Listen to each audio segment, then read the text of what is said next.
kontrata nung kumpanya ni Leviste na solar, kinansela, okay, ng Department of Energy natin.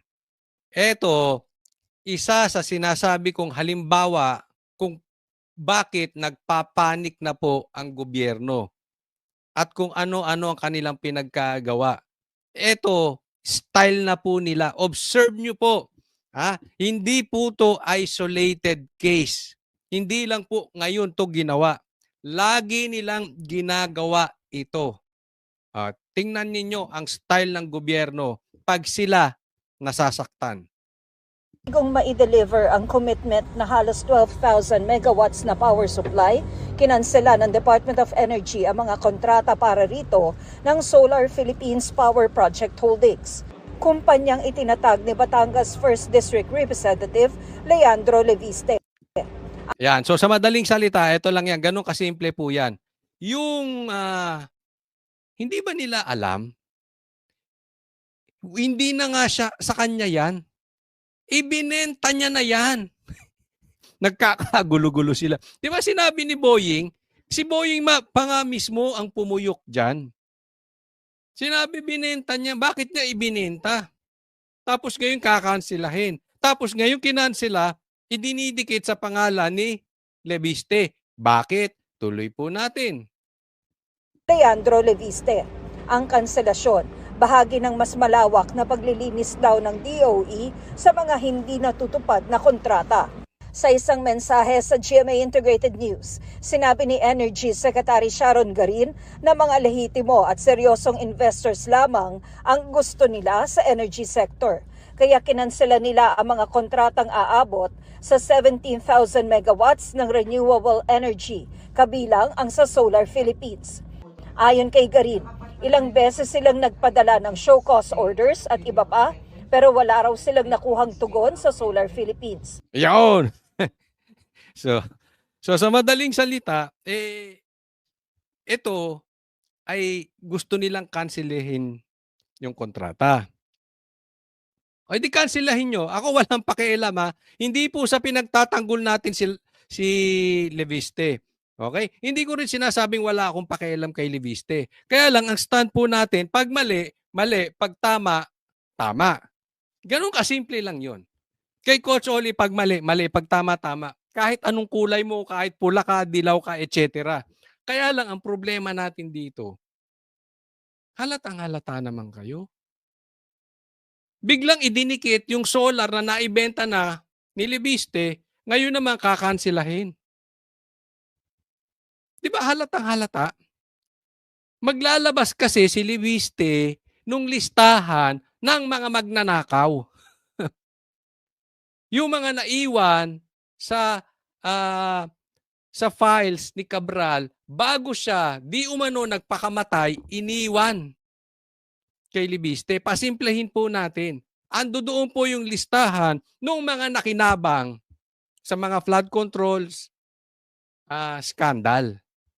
Ilalabas ni Leviste. At pagbabalik daw ng sesyon sa February,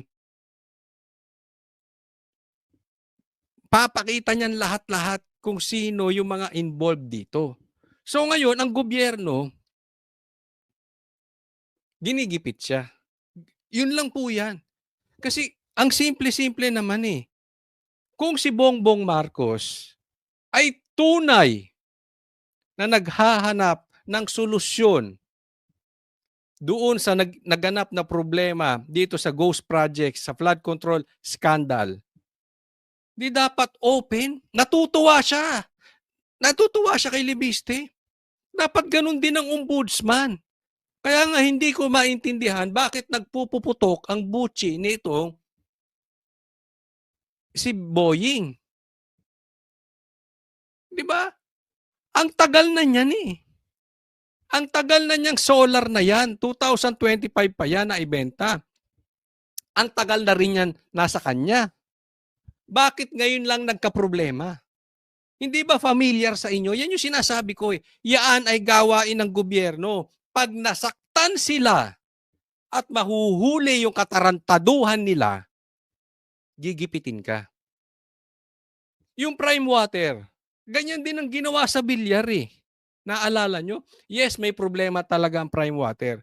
Even yung supplier namin ng prime water, dito. Although okay naman yung prime water namin, ang problema lang, dito sa aming lugar, pagka talagang nagkaroon ng bagyo at nawalan ng kuryente, wala silang backup plan. Yan lang naman ang reklamo ko. Pero that is not the issue. Ang tagal ng problema yun. Bakit sinilip ngayon? 'Di ba? Yan style nila, chilling effect, para manahimik ka. Wag mo na, dito ka sa amin. Pag hindi namin kaya pilipitin ang leeg mo, and all the more, magsasalita ka pa ng katarantaduhan at pagnanakaw namin, yari ka. Hindi naman ngayon lang nangyari yan, ganyan sila parati. Biglang maninilip tong DOE. Tapos tatamaan yung maglalabas ng Cabral Files. Eh sinong niloloko nyo? Katanga mo na lang kung hindi mo nakikita na talagang off itong timing nila. Pinagmumulta sila ng tinatayang 24 billion pesos. Dagdag ni Garin, ang kanselasyon ay base lamang sa discipline, performance at pagpapatupad ng kanilang contractual obligations. Pagsunod-an niya ito sa integridad ng mga kontrata at pananagutan sa publiko at hindi dahil sa politika. Ayon pa Sino hindi maniniwala? Sino maniniwala sa inyo na ito hindi dahil sa politika? Sino maniniwala sa inyo na yung impeachment kay BP Sara ay hindi dahil sa politika? Magtataka ka eh. Halimbawa lang, halimbawa. Halimbawa lang ha. Hindi nila sinisilip si Raffy Tulfo. Halimbawa lang. Eh biglang maglabas ng katarantaduhan nila sa ghost projects. Biglang na ngayon magkakaproblema si Tulfo. 'Di ba? Eh, yung ba naman kailangan pa nating ispilingin. Kaya nga alam mo nung na-interview namin si Libiste, nung nagkaroon kami ng last message, ang sabi ko kay Libiste, sana hindi ka huminto. Dahil marami na kaming nakitang katulad mo, naninindigan sa tama, pero biglang humihinto. Pag tinakot na ng gobyerno.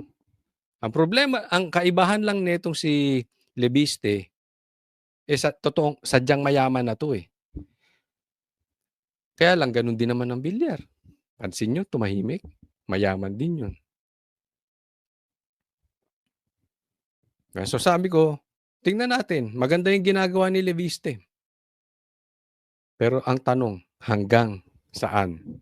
Hanggang kailan? sa kalihim, posibleng kulangin na ang reserbang kuryente sa hinaharap at hindi mangyayari ang inaasahan sanang pagbaba ng presyo ng kuryente. Hininga namin ng reaksyon si Leviste at ang Solar Philippines, ngunit wala pa silang tugon. Hiningan nila si Libiste, pero wala pang tugon. Pero ang daming interview ni Libiste. Baka naman GMA ayaw lang talaga sadyang ayaw lang sa inyo. Alam mo yung sinasamin sa amin ni Libiste?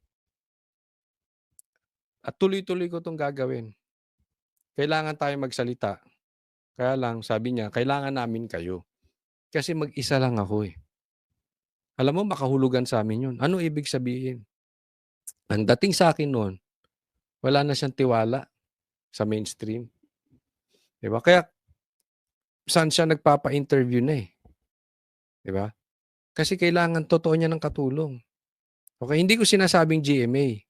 Pero marami sa mainstream media natin, baluktot na ang galawan. Tungkol naman sa umano'y pagbebenta ng shares ng kumpanya ni Leviste nang walang pasabi at pagpayag ng Kamara na nagbigay ng prangkisa nito, sinabi ng isang vice chairperson ng House Committee on Legislative Franchises na iimbestigahan ng komite ang issue kung may maghahain ng resolusyon. Sir, kailangan kong may reso, hindi po pwedeng moto. Well, first, let me just say it's my first term as a congressman. From my understanding, there has to be some kind of resolution because that's a formal way of actually bringing it to the attention of the committee. Ako pupusta. Eto lang, pupusta ako sa inyo. Hindi lang si Libiste ang maglalabas ng baho. Gusto nyo malaman kung anong mangyayari? Pustahan tayo. Hindi po ako manghuhula. Pero ano na yan eh. May trending na sila, ganyan lagi nangyayari. Halimbawa, may maglabas na naman ng baho. Tingnan nyo, sisilipan na naman, lalagyan na naman, titingnan na naman ng kaso. Ganyan yung ginawa nila kay Pastor Kibuloy. Ang tagal-tagal ng dismiss ng kaso sa Amerika. Wala namang problema. Dahil sanggang dikit ni PRRD si Pastor Kibuloy, siya ang unang pinilayan. Binigyan ng kaso. Wala pong didikit kay PRRD. Higit pa lalo kay Senator Bongo, kundi si Pastor Kibuloy. Kaya ganun, itong issue nangyayari sa atin.